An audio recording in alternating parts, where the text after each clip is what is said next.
Hi everyone, in front of me I've got Xiaomi 12S Pro and let me share with you how to reset network preferences on this device.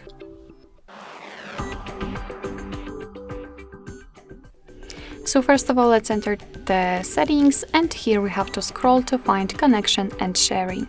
Now let's scroll down and tap on Reset Wi-Fi Mobile Networks and Bluetooth. So here your device is informing you what actually it will reset, and if you're ready, tap on Reset Settings. As you can see, you cannot undo this action, so just tap on OK, and we have to wait until we will see this information. So the network settings have been reset successfully. So basically that's all. This is how to reset network preferences in your Xiaomi 12S Pro.